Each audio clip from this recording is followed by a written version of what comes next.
¿Es la historia humana una sucesión de actos de dominio y de poder? ¿Conocer el horror nos libera o nos condena a la impotencia? ¿Hasta dónde pueden los rituales justificar toda acción?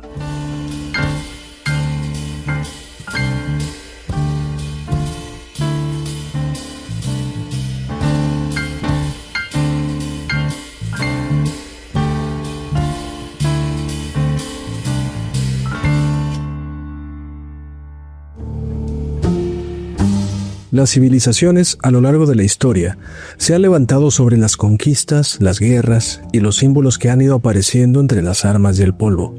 Emblemas que sirvieron tanto para generar un pensamiento colectivo de unidad como para justificar atrocidades que permitían desaparecer al bando contrario sin experimentar un remordimiento ético. Los rituales son un acto que no solamente han dado sentido a la existencia humana, también han cubierto con un velo oscuro de sacralidad a los actos de sometimiento histórico que, para bien o para mal, han formado el pasado que nos ha traído a todos hasta hoy. Es justamente en este entrecruce de violencia disfrazada de propósito donde surgen los relatos que intentan explicar quiénes somos. Cada generación hereda diversas narraciones ritualizadas y las repite como una brújula moral verdadera, aunque en el fondo solo revela la persistencia de nuestras más antiguas y alargadas sombras.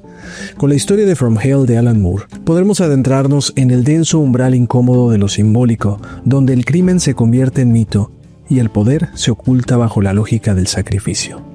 Ambientada en el Londres victoriano de finales del siglo XIX, la obra reinterpreta los asesinatos de Jack el Destripador. Pero acá, Moore lo plantea desde una teoría conspirativa.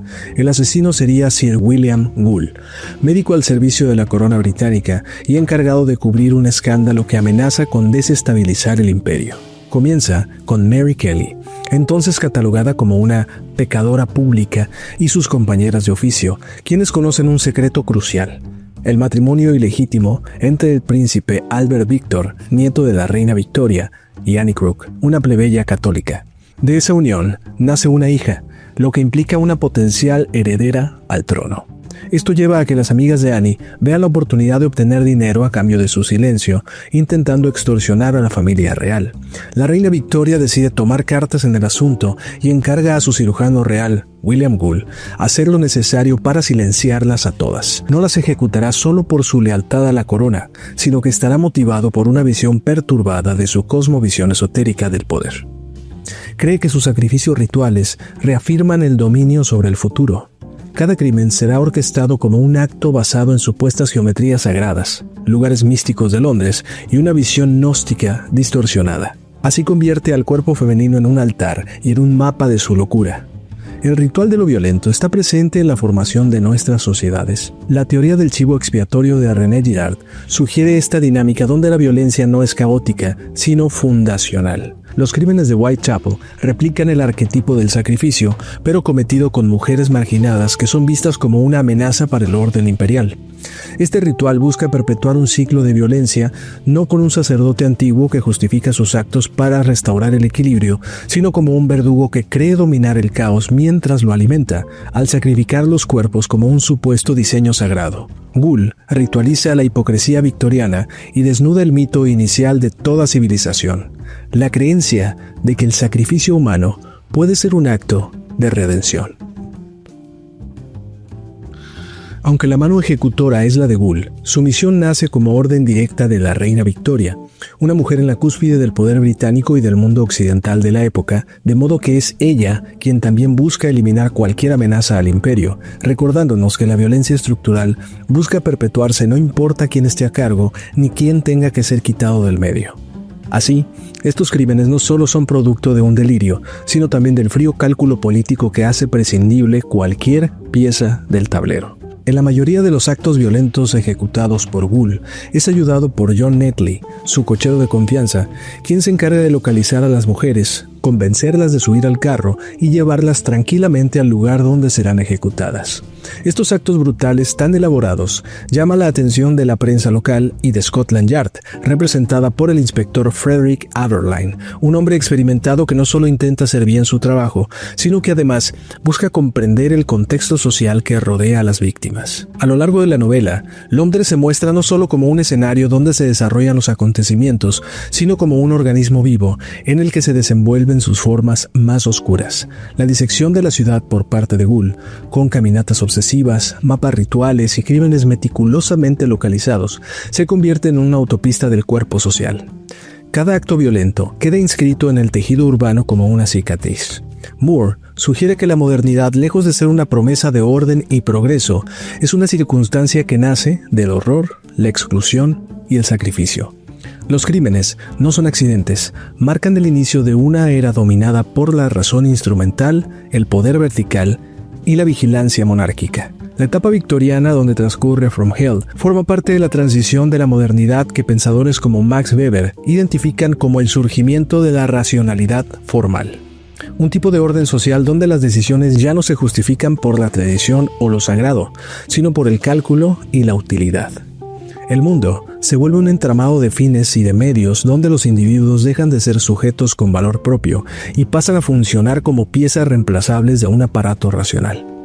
En este esquema, la violencia no se presenta como un arrebato irracional, sino como una herramienta legítima del Estado para garantizar la estabilidad de su proyecto político.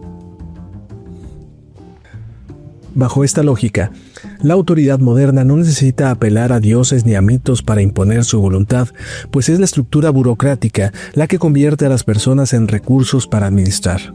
Una racionalidad instrumental que normaliza sometimientos y justifica cualquier acción que sirva a un propósito mayor, revelando que el horror no está precisamente en los actos extremos, sino en la frialdad de su planificación y su ejecución. Conforme Ghoul va consumando cada uno de sus crímenes, comienza gradualmente a sufrir alucinaciones. Ve fragmentos de un futuro con rascacielos, edificios de cristal y formas urbanas que contrastan con el Londres victoriano de su realidad. Él interpreta estas magnas construcciones como templos de una nueva era que estará fundando con sus actos y con la geometría sagrada que traza en los cuerpos de sus víctimas, artefactos tecnológicos como pantallas y luces eléctricas que llama ángeles de metal y que también forman parte de un nuevo orden naciente que imagina surgir de su ritual. Estas imágenes no son revelaciones, sino espejos de su propia megalomanía. Se piensa a sí mismo como el arquitecto de una era donde el poder ya no se ejerce desde el trono, sino desde las sombras. Sus visiones son la proyección de su violencia disfrazada como una revelación sacra. En su imaginación, los crímenes se vuelven un acto de creación. Ghoul se convierte así en lo que podríamos llamar un profeta perverso, donde un profeta verdadero vería en el porvenir un llamado a la redención, una desgracia advertida para evitar y hacerla del conocimiento de la humanidad. Ghoul únicamente ve proyectado el fruto de su sed de control. Sus crímenes son actos de fe en una cosmovisión donde el sufrimiento ajeno es la prueba de su supuesta elección divina. Se ve a sí mismo como un creador del espíritu oscuro que, según su visión, definirá el siglo XX.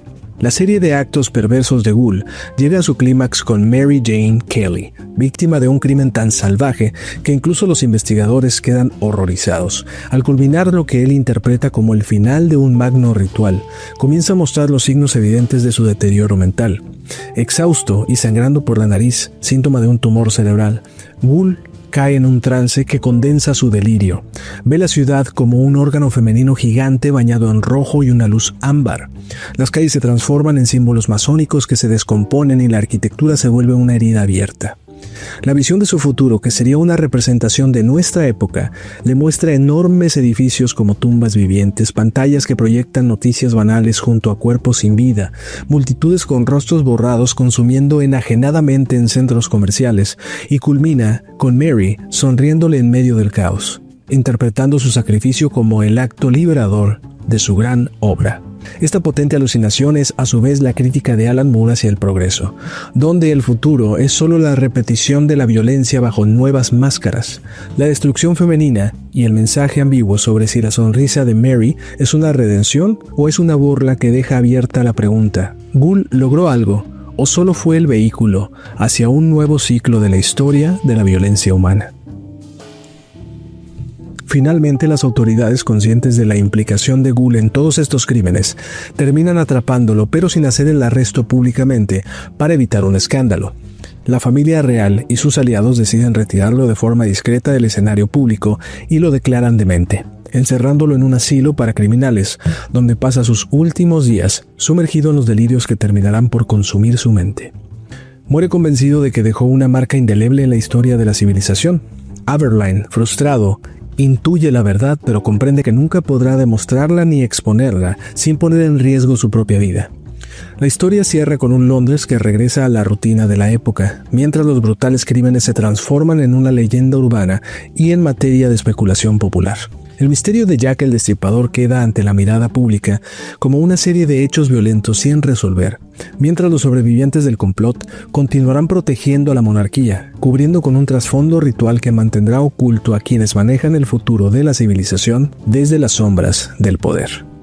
From Hell no es una recreación macabra de los crímenes atribuidos a Jack el Destripador, sino que apunta a hacer una exposición cruda de cómo la violencia y el poder han sido arquitectos de nuestras civilizaciones. Antropólogos como René Girard sostienen que la violencia y los castigos ejemplares han servido para cohesionar comunidades y estabilizar el orden social. El poder no solo reprime, también produce realidad, organizando los cuerpos y jerarquizando sujetos en nombre de una supuesta paz. En este sentido, los callejones oscuros de Londres victoriano no son una anomalía de la historia, sino reflejos incómodos que la civilización nunca ha dejado atrás. Es el poder de dominio que se reviste con nuevos lenguajes, con nuevos ritos y símbolos que le dan legitimidad detrás del telón. Posiblemente estemos celebrando rituales sin advertirnos que son herencia de un pasado que no vemos, o repeticiones silenciosas de un presente que avanza y al que pocas veces nos detenemos a cuestionar. ¿Puede la trascendencia humana llegar a transformarse en delirio? ¿Somos capaces de percibir nuestras propias obsesiones? ¿Qué rituales, sin darnos cuenta, somos? Yo soy Paco Insunza y esto es Sombras en la Caverna.